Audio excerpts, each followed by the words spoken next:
ನಾವೆಷ್ಟು ಕಷ್ಟಪಟ್ಟು ಓದ್ತೀವಿ. 2 ವರ್ಷದಿಂದ ನಾನು ಡ್ರಾಪರ್ ತೊಗೊಂಡು ಓದ್ತಾ ಇರೋದು, ಆದರೆ ಹ್ಯಾಪಿನೆಸ್ ಇಲ್ಲ ನನಗೆ. ಬಿಟ್ಬಿಡು ಕನಸಿದ್ದನ್ನ, ಬಿಟ್ಬಿಡು ಅಂತಾರೆ. ಹೆಂಗೆ ಸರ್ ಬಿಡೋಕ್ಕಾಗುತ್ತೆ? ಆಸೆ ಹುಟ್ಟಿದಿಂದನೂ ಆಸೆ ಪಡ್ಕೊಂಬಂದಿದ್ದೀವಿ. ಮೆಡಿಕಲ್ ಮಾಡಬೇಕಂದ್ರೆ ಮೆಡಿಕಲ್ಲೇ ಮಾಡಬೇಕು ಅಂತ ಅಂದ್ಬಿಟ್ಟು ಅದನ್ನು ಒಂದು ಖುಷಿಯಾಗಿ ನಮಗೆ ಮೂಮೆಂಟೇ ಇಲ್ಲ ಸರ್. ನಾವು ಪ್ರೊಟೆಸ್ಟ್ ಪೀಸ್ಫುಲ್ಲಾಗಿ ಮಾಡ್ತಾ ಇದ್ದೀವಿ. ಪೀಸ್ಫುಲ್ಲಾಗಿ ಪ್ರೊಟೆಸ್ಟ್ ಆಗಿಲ್ಲ ಅಂತಂದರೆ ಆಮೇಲೆ ಮನೆಗೆ ಮುಂದೆ ಹೋಗಿ ಮಾಡ್ತೀವಿ ನಾವು. ಎಲ್ಲಿ ತನಿಖೆ ಆದರೆ ರಿಯಾಲಿಟಿ ಆಚೆ ಬರುತ್ತೆ, ಎಲ್ಲಿ ಸಿಕ್ಕಾಕೊಳ್ತೀವೋ ಅನ್ನೋ ಭಯಕ್ಕೆ ಇದು ಮಾಡಿದ್ದಾರೆ. ಸೊ ಇದರಿಂದ ಯಾರಿದ್ದಾರೆ ಅನ್ನೋದು ಕೂಡ ತನಿಖೆ ಆಗಿ ಗೊತ್ತಾಗಬೇಕಾಗುತ್ತೆ. ನಮಗೇನು ಗೊತ್ತಿರಲ್ಲ ಅಲ್ಲ, ಸೊ ಯಾರಿರ್ತಾರೆ ಅಂತ. ಧರ್ಮೇಂದ್ರ ಅವ್ರಿಗೆ ನಾಚಿಕೆ ಮಾನ ಮರ್ಯಾದೆ ಇದ್ದಿದ್ರೆ ಪ್ರಧಾನಿಗಿರಲಿ ಅವರ ಸಂಪುಟಕ್ಕಿರಲಿ ಇಲ್ಲಿವರೆಗೂ ಅವರನ್ನು ವಜಾ ಮಾಡಬೇಕಾಗಿತ್ತು. ನಾನು ನೀಟ್ ಆಸ್ಪಿರೆಂಟ್ ಸರ್, ನಾನು ನೀಟ್ ಆಸ್ಪಿರೆಂಟ್ ಮಾಡ್ತಾ ಇರೋದು. ನಮ್ಗೆ ಎಷ್ಟು ನೋವು ಆಗ್ತಾಯಿದೆ ಅಂದರೆ ಈ ಕರಪ್ಷನ್ ನಾವು ಮಾಡ್ತಾ ಇರೋ ಕಾಂಪಿಟೇಷನ್ ಪ್ರಕಾರ ನಮ್ಗೆ ಸಿಕ್ಕಿರೋ ಪ್ರತಿಭೆ ಪ್ರಕಾರ ನಮಗೆ ವ್ಯಾಲ್ಯೂ ಇಲ್ಲ ಸರ್. ನಾವೆಷ್ಟು ಕಷ್ಟಪಟ್ಟು ಓದ್ತೀವಿ. 2 ವರ್ಷದಿಂದ ನಾನು ಡ್ರಾಪರ್ ತೊಗೊಂಡು ಓದ್ತಾ ಇರೋದು, ಆದರೆ ಹ್ಯಾಪಿನೆಸ್ ಇಲ್ಲ ನನಗೆ. ಅದ್ರ ಮೇಲೆ ಪೇಪರ್ ಲೀಕ್ 81 ಸತಿ 81 ಬಾರಿ ಪೇಪರ್ ಲೀಕ್ ಮಾಡಿದ್ದಾರೆ. ಯಾರು ನ್ಯಾಯ ಇದಕ್ಕೆ? ಇದು ಯಾರು ನ್ಯಾಯ ಕೊಡ್ತಾರೆ? ಧರ್ಮೇಂದ್ರ ಪ್ರಧಾನ್ ಅವ್ರು ರಿಸೈನ್ ಕೊಡಲೇಬೇಕು. ಅವ್ರು ಕೊಟ್ಟಿಲ್ಲ ಅಂದರೆ ನಾವು 20ನೇ ತಾರೀಕು ಎಲ್ಲರೂ ಬರ್ತಾ ಇದ್ದೀವಿ. ಇವತ್ತು 21ನೇ ತಾರೀಕು ನಮಗೆ ರೀನೀಟ್ ಇದೆ, ಅದರಲ್ಲೂ ಪಾರ್ಟಿಸಿಪೇಟ್ ಮಾಡಬೇಕಂತ ಇದ್ದೀನಿ. ಬಟ್ 20th ನಾನು ಹೆಂಗಾದ್ರೂ ಮಾಡಿ ಬಂದ್ಬಿಟ್ಟು ಅಲ್ಲಿ ಜಂತರ್ ಮಂತ್ರಲ್ಲಿ ಹೇಳಿದ್ದಾರೆ, ಡೆಲ್ಲಿಗೆ ಬಂದುಬಿಟ್ಟು ಅಲ್ಲಿ ಪಾರ್ಟಿಸಿಪೇಟ್ ಮಾಡಿಬಿಟ್ಟು ನಾನು ನೀಟ್ ಎಕ್ಸಾಮ್ ಬರೋಕ್ಕಾಗುತ್ತೆ. ಬರಲಿ ಬಿಡಲಿ, ನಮ್ಮ ಪ್ರಯತ್ನ ಮಾಡೋದು ನಾವು ಮಾಡ್ತೀವಿ ಮ್ಯಾಮ್. ಹಂಗಾದ್ರೆ ಏನು ಮ್ಯಾಮ್ ನ್ಯಾಯ ಸಿಕ್ತು ನಮಗೆ? ಅದ್ರ ಜೊತೆಗೆ ಈ CT ಪ್ರಕಾರ ಬರುತ್ತೆ. CT ಕೊಟ್ಬಿಡಲಿ, ಇಲ್ಲ ಅಂದರೆ ನೀಟ್ ಪರೀಕ್ಷೆನೇ ಬೇಡ.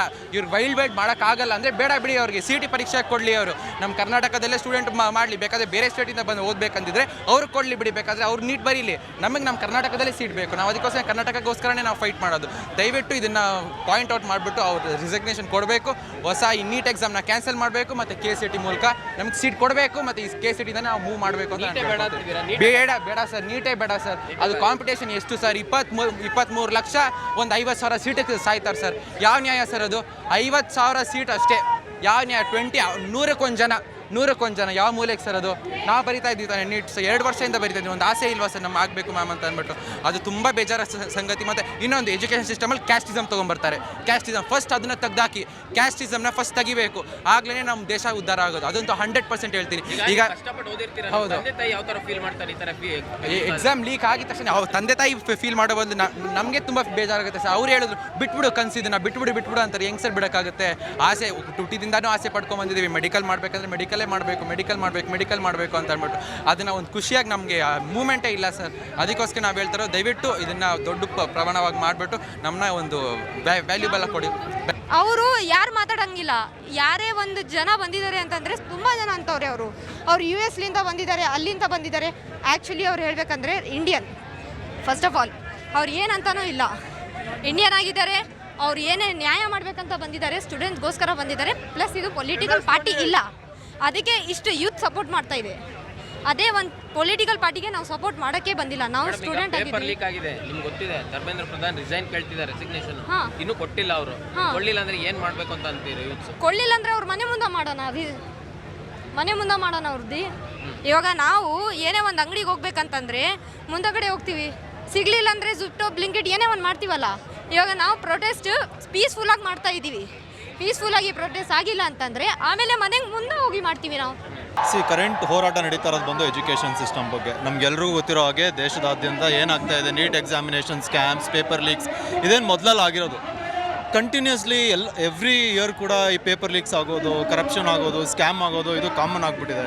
ಸೊ ನಮ್ಮ ಬೇಡಿಕೆ ಏನಂತಂದರೆ, ಯೂತ್ಸ್ ಬೇಡಿಕೆ, ಎಷ್ಟೊಂದು ಜನ ಸ್ಟೂಡೆಂಟ್ಸ್ಗಳು ಕನಸುಗಳನ್ನ ಇಟ್ಕೊಂಡು ಎಕ್ಸಾಮ್ಗಳನ್ನ ಬರ್ಕೊಂಡು ಇಷ್ಟೊಂದು ಕಷ್ಟಪಟ್ಟು ಓದಿ ಯಾಕೆ ಎಕ್ಸಾಮ್ ಬರೀತಾರೆ? ಅವ್ರದ್ದೇನೋ ಡ್ರೀಮ್ಸ್ ಇರುತ್ತೆ, ಪೇರೆಂಟ್ಸ್ದೇನೋ ಡ್ರೀಮ್ಸ್ ಇರುತ್ತೆ, ಅದೆಲ್ಲ ಫುಲ್ಫಿಲ್ ಆಗಬೇಕು ಅಂತ. ಸೊ ನಾವು ಯಾಕೆ BJPನ ಆಯ್ಕೆ ಮಾಡಿ ಕಳಿಸಿದ್ದೀವಿ? ಹಿಂದಿನ ಸರ್ಕಾರಗಳು ಇದೇ ಥರ ಸ್ಕ್ಯಾಮ್ಗಳನ್ನು ಮಾಡಿಕೊಂಡು ಎಷ್ಟೊಂದು ಪೇಪರ್ ಲೀಕ್ಸನ್ನು ಮಾಡ್ತಾ ಇದ್ವಿ. ಅದಕ್ಕೆ ಬೇರೆ ಸರ್ಕಾರಗಳನ್ನ ಆಯ್ಕೆ ಮಾಡ್ಕೊಳ್ತಾ ಹೋಗ್ತೀವಿ. ಬಂದಿರೋ ಸರ್ಕಾರಗಳು ಅದನ್ನು ಸರಿ ಮಾಡದೆ ಮತ್ತು ಅದೇ ರೀತಿ ಸ್ಕ್ಯಾಮ್ಗಳನ್ನ ಮಾಡಿಕೊಂಡು ಪೇಪರ್ ಲೀಕ್ಗಳನ್ನು ಮಾಡ್ಕೊಂಡು ಹೋಗ್ತಾ ಇದ್ರೆ ಮತ್ತೆ ಯಾರನ್ನು ಕೇಳಬೇಕು? ಫಾರ್ ದಿಸ್ ಪ್ರೊಟೆಸ್ಟ್ ಒಂದು ಲೀಡರ್ಶಿಪ್ ಬೇಕಾಗಿತ್ತು, ಒಂದು ವಾಯ್ಸ್ ಬೇಕಾಗಿತ್ತು. ಸೊ ಸದ್ಯಕ್ಕೆ ಆ ವಾಯ್ಸ್ ಸಿಕ್ಕಿದೆ.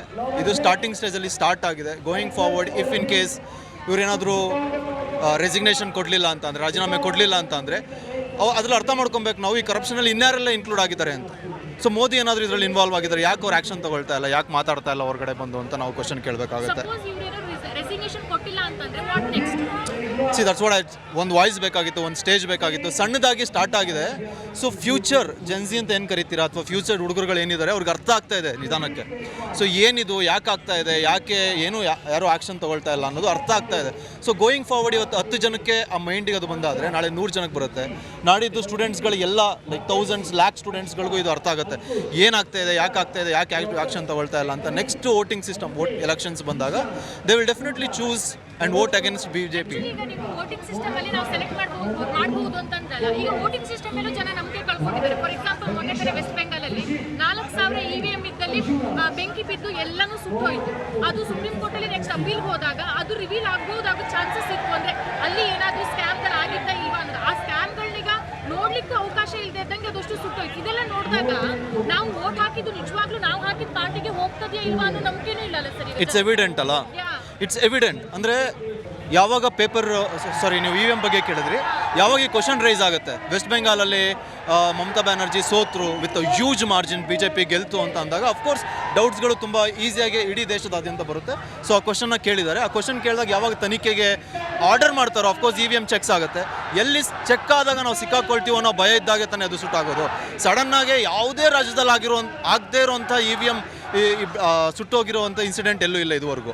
ಸಡನ್ನಾಗಿ ವೆಸ್ಟ್ ಬೆಂಗಾಲಲ್ಲಿ ಯಾಕಾಯಿತು, ಅಷ್ಟೊಂದು ದೊಡ್ಡ ಪ್ರಮಾಣದಲ್ಲಿ ಯಾಕೆ ಸುಟ್ಟೋಯ್ತು, ಅದು ಕ್ವಶನ್ ಮಾರ್ಕ್ ಅಲ್ವಾ. ಸೊ ಅಫ್ಕೋರ್ಸ್ ಎಲ್ಲಿ ತನಿಖೆ ಆದರೆ ರಿಯಾಲಿಟಿ ಆಚೆ ಬರುತ್ತೆ, ಎಲ್ಲಿ ಸಿಕ್ಕಾಕೊಳ್ತೀವೋ ಅನ್ನೋ ಭಯಕ್ಕೆ ಇದು ಮಾಡಿದ್ದಾರೆ. ಸೊ ಇದರಿಂದ ಯಾರಿದ್ದಾರೆ ಅನ್ನೋದು ಕೂಡ ತನಿಖೆ ಆಗಿ ಗೊತ್ತಾಗಬೇಕಾಗುತ್ತೆ. ಬಿಕಾಸ್ ನಮಗೇನು ಗೊತ್ತಿರಲ್ಲ ಅಲ್ಲ, ಸೊ ಯಾರಿರ್ತಾರೆ ಅಂತ. ಯಾರಿಗೆ ಭಯ ಇದೆ, ಯಾರು ಇದರಲ್ಲಿ ತಪ್ಪು ಮಾಡಿದ್ದಾರೆ ಅಂತ ಅನಿಸುತ್ತೆ ಅವರು ಅಫ್ಕೋರ್ಸ್ ಮಾಡ್ತಾರೆ. ತನಿಖೆ ಯಾರು ಅಗೇನ್ಸ್ಟ್ ಮಾಡ್ತಿದ್ದಾರೆ, BJP ಅಗೇನ್ಸ್ಟ್ ಮಾಡ್ತಿದ್ದಾರೆ. ಸೊ ಸುಟ್ಟೋಗಿರೋದಕ್ಕೆ ರೀಸನ್ ಅವರೇ ಆಗಿರ್ತಾರೆ. ಸೊ ಹಿಂದಿನ ಕಾಲ ಅಲ್ಲ ಇದು. ಸೊ ನಮ್ಗೆ ಅರ್ಥ ಆಗದಿರೋದು ಯಾರೋ ಒಬ್ಬ ಲೀಡರ್ ಬಂದು ಏನೋ ಸಮಜಾಯಿಷಿ ಕೊಟ್ಟ ತಕ್ಷಣ ನಾವೇನೋ ಅರ್ಥ ಮಾಡ್ಕೊಳ್ತೀವಿ ಅನ್ನೋದಕ್ಕಲ್ಲ. ಇವಾಗಿಂದು ಜನ್ರೇಷನ್ ನಾಲೆಡ್ಜ್ ಚೇಂಜ್ ಆಗಿದೆ, ಅವರು ನೋಡೋ ರೀತಿ ಬದಲಾಗಿದೆ. ಸೊ ಅಫ್ಕೋರ್ಸ್ ಯಾವುದೇ ಒಂದು ಇನ್ಸಿಡೆಂಟ್ಸ್ಗಳು ಯಾಕಾಗಿದೆ, ಯಾರು ಮಾಡಿದ್ದಾರೆ ಅನ್ನೋದನ್ನ ಅರ್ಥ ಮಾಡ್ಕೊಳ್ಳೋ ಕೆಪಾಸಿಟಿ ಇವತ್ತು ಎಲ್ರಿಗೂ ಬಂದಿದೆ. ನೈತಿಕತೆ ಅನ್ನೋದಕ್ಕಿಂತ ಹೆಚ್ಚಾಗಿ ಇಲ್ಲಿ right is right, wrong is wrong ಅನ್ನೋದು ಮರ್ತೋಗ್ಬಿಡ್ಬೇಕು ನಾವು. ಯಾರು ಏನೇ ಮಾಡಿದ್ರು, BJP ಏನೇ ಮಾಡಿದ್ರು ಇದು ಕರೆಕ್ಟ್ ಆಗಿರ್ಬೇಕು, ಕರೆಕ್ಟ್ ಆಗಿರುತ್ತೆ, ಕರೆಕ್ಟ್ ಆಗೇ ಇರುತ್ತೆ. ಅದು ಅಕಸ್ಮಾತ್ ಬೇರೆ ಪಕ್ಷದವ್ರು ಏನಾದ್ರು ಮಾಡಿದ್ರೆ ಅದು ತಪ್ಪಾಗಿರುತ್ತೆ ಯಾವಾಗಲೂ. ಸೊ ಹಂಗಿದ್ದಾಗ ನೋಡಿ, ಎಕ್ಸಾಂಪಲ್ ಪೇಪರ್ ಲೀಕ್ ಬಗ್ಗೆ ನಾವು ಮಾತಾಡ್ತಾ ಇದ್ವಿ. ಇದೊಂದೇ ಅಲ್ಲ ಇನ್ಸಿಡೆಂಟ್ಸ್ ಇರೋದು, ಸಾವಿರಾರು ಇನ್ಸಿಡೆಂಟ್ಸ್ ಇದೆ, ಎಕ್ಸಾಂಪಲ್ಸ್ ಇದೆ. ಇವತ್ತು ನಾವು ಅಸ್ಸಾಮಲ್ಲಿ ಏನಾಗ್ತಾ ಇದೆ ನೋಡ್ತಾ ಇದ್ದೀವಿ. ಫಾರೆಸ್ಟ್ಗಳನ್ನ ಯಾವ ಥರ ನನ್ನ ಹೆಸರು ತನ್ವೀರ್, ಊರು ಬೆಂಗಳೂರು. ಈ ಒಂದು ಹೋರಾಟಕ್ಕೆ ನೀವು ಯಾಕೆ ಸಪೋರ್ಟ್ ಮಾಡ್ತಿದ್ರೆ, ನಿಮ್ಗೆ ಯಾಕೆ ಸಪೋರ್ಟ್ ಮಾಡಬೇಕು ಅಂತ ಅನಿಸ್ತು? ದೇಶದಲ್ಲಿ ಏನು ನಡೀತಿದೆ ಅದು ಖಂಡನೀಯ. ಮತ್ತು ಶ್ರಮಪಟ್ಟು ಮಕ್ಕಳು ಓದಿರ್ತಾರೆ. ಪೇಪರ್ ಲೀಕು 1 ಸತಿ 2 ಸತಿ 3 ಸತಿ ಎಲ್ಲ ಸತತವಾಗಿ ಹಿಂಗೆ ಆಗ್ತಿದೆ. ಎಲ್ಲ ಯಾವ ಎಕ್ಸಾಮಿನೇಷನ್ನು ಹಿಂಗೆ ಆಗ್ತಿದೆ.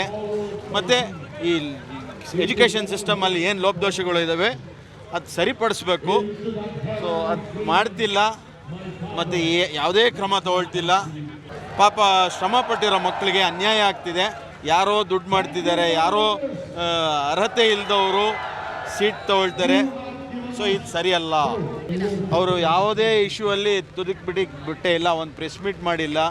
ಅವರು ನಡ್ಸ್ಕೊಂಡು ಹೋಗ್ತಾ ಇದ್ದಾರೆ. ಯಾರೂ ಪ್ರಶ್ನೆನೂ ಕೇಳ್ತಾ ಇಲ್ಲ. ಆಪೋಸಿಷನು ಸಹ ಬೀದಿಗಿಳಿ ರೊಚ್ಚಿರಿಸ್ಬೇಕಾಗಿತ್ತು, ಅದು ಅವರು ಸಹ ಮಾಡಿಲ್ಲ. ಯುವಕರು ಎದ್ದಿದ್ದಾರೆ, ಇದು ಒಂದು ಒಳ್ಳೆಯ ಸಂಕೇತ. ಇದು ಮುಂದಕ್ಕೆ ಏನಾಗುತ್ತೆ, CJP ಏನಾಗುತ್ತೆ ಅದು ಪ್ರಶ್ನೆ ಅಲ್ಲ. ಬಟ್ ಈ ಇಶ್ಯೂಸನ್ನು ಯಾರಾದರೂ ಎತ್ತಬೇಕು, ಯಾರೇ ಎತ್ತಾರೆ ಅವ್ರ ಜೊತೆಯಲ್ಲಿ ನಾವು ನಿಲ್ಕೋಬೇಕು ಅಂತ ನನ್ನ ಭಾವನೆ. ಪ್ರೈಮ್ ಮಿನಿಸ್ಟರ್ ಬಗ್ಗೆ ಧರ್ಮೇಂದ್ರ ಪ್ರಧಾನ್ ಮಾತ್ರ ಅಲ್ಲ, ಪ್ರಧಾನಿಗಳು ಸಹ ರಾಜೀನಾಮೆ ಕೊಡಬೇಕು ಅಂತ ಕೇಳ್ತಾ ಇದೆ. ಪ್ರಧಾನಿ ಇರಲಿ, ಯಾವುದೇ ಇನ್ಸ್ಟಿಟ್ಯೂಷನ್ಸ್ ಇರಲಿ, ಇಂಡಿಯಾದಲ್ಲಿ ಡೆಮೋಕ್ರಸಿ ಇದೆಯಾ ಅಂತಲೇ ನನಗೆ ಸಂಶಯ ಇದೆ. ಓಕೆ, ಸೊ ಇತ್ತೀಚೆಗೆ ಎಲೆಕ್ಷನ್ಸ್ ಬಂತು ಬೆಂಗಾಲಲ್ಲಿ. ಅಲ್ಲಿ ಒಂದು ಕಟ್ಟಡನೇ ಸುಟ್ಟೋಗುತ್ತೆ. ಓಕೆ, ಇದೆಲ್ಲ ಇದು ನ್ಯಾಚುರಲ್ ಕಾಸ್ ಅಲ್ಲ, ಇದೆಲ್ಲ ಸ್ಟ್ರಕ್ಚರ್ಡು. ಓಕೆ, ಸೊ ದೇಶದ ಸ್ಥಿತಿ ತುಂಬ ಗಂಭೀರವಾಗಿದೆ. ಇದಕ್ಕೆ ಏನಾದರೂ ಆಗಬೇಕು. ಸಪೋಸ್ ಧರ್ಮೇಂದ್ರ ಪ್ರಧಾನ್ ರಾಜೀನಾಮೆ ಕೊಟ್ಟಿಲ್ಲ ಅಂತಂದ್ರೆ ಈ ಹೋರಾಟ ಎಲ್ಲಿ ತನಕ ಹೋಗ್ಬೋದು? ಅವ್ರಿಗೆ ನಾಚಿಕೆ ಮಾನ ಮರ್ಯಾದೆ ಇದ್ದಿದ್ರೆ ಪ್ರಧಾನಿಗಿರಲಿ ಅವರ ಸಂಪುಟಕ್ಕಿರಲಿ ಇಲ್ಲಿವರೆಗೂ ಅವರನ್ನು ವಜಾ ಮಾಡಬೇಕಾಗಿತ್ತು. ಅವ್ರು ಬಹುಶಃ ಇಲ್ಲ. ಅದಕ್ಕೆ ಈ ಪ್ರತಿಭಟನೆ. ಅದು ಏನಾಗುತ್ತೆ ಸೆಕೆಂಡ್ರಿ, ಅವ್ರು ಮಾಡ್ತಾರೋ ಬಿಡ್ತಾರೋ, ಬಟ್ ಈ ಪ್ರತಿಭಟನೆ ಮಾಡಬೇಕು. ನಮ್ಮ ಬೇಡಿಕೆ ಏನಿದೆ ಅಥವಾ ನಮ್ಮ ಉದ್ದೇಶ ಏನಿದೆ ಅದನ್ನು ಮುಟ್ಟಿಸ್ಬೇಕು. ಅದು ಮಾತಾಡದೆ ಜೀವನ ನಡೆಸ್ತಾ ಇದ್ದೀವಿ. ಅವ್ರು ಏನು ಮಾಡಿದ್ರು ನಾವು ಒಪ್ಕೊಳ್ತಾ ಇದ್ದೀವಿ. ಅವರು GST ತಂದರೂ ಒಪ್ಕೊಳ್ತೀವಿ, ಅವ್ರು ಡಿಮಾನಿಟೈಸ್ ಮಾಡಿದ್ರು ಒಪ್ಕೊಳ್ತೀವಿ, ಅವ್ರು ಫಾರ್ಮರ್ಸ್ ಪ್ರೊಟೆಸ್ಟ್ ಮಾಡಿದ್ರು, ಫಾರ್ಮರ್ಸ್ ಲಾಸ್ ತಂದರೂ ಒಪ್ಕೊಳ್ತೀವಿ. ಇದು ಸರಿಯಲ್ಲ, ಪ್ರಶ್ನೆ ಮಾಡಬೇಕು. ಅವರು ಪ್ರಶ್ನೆ ಕೇಳ್ತಾ ಇಲ್ಲ. ಇನ್ಸ್ಟಿಟ್ಯೂಷನ್ಸನ್ನು ಅವ್ರ ವಶ ತಗೊಂಡಿದ್ದಾರೆ. ಜಡ್ಜ್ಗಳು, ಕೋರ್ಟ್ಗಳು ಮಾನ ಕೆಟ್ಟೋಗಿದೆ ಅವರಿಗೆ. ಯಾಕೆಂದರೆ ಅವರು ಜುಡಿಷಿಯರಿ ಆದಮೇಲೆ ಪೋಸ್ಟ್ ರಿಟೈರಲ್ ಬೆನಿಫಿಟ್ಸ್ ಮೇಲೆ ಜಡ್ಜ್ಮೆಂಟ್ಸ್ ಕೊಡ್ತಿದ್ದಾರೆ. ಸೊ ಈ ದೇಶ ಹಾಳಾಗಿದೆ. ಮತ್ತಷ್ಟು ವಿಶೇಷ ವಿಡಿಯೋಗಳನ್ನು ನೋಡಲು ಮತ್ತು ಹೊಸ ವಿಡಿಯೋಗಳ ಬಗ್ಗೆ ತಿಳಿಯಲು EDina.com ಯೂಟ್ಯೂಬ್ ಚಾನೆಲ್ ಸಬ್ಸ್ಕ್ರೈಬ್ ಮಾಡಿ ಮತ್ತು ಬೆಲ್ ಐಕಾನ್ ಕ್ಲಿಕ್ ಮಾಡಿ.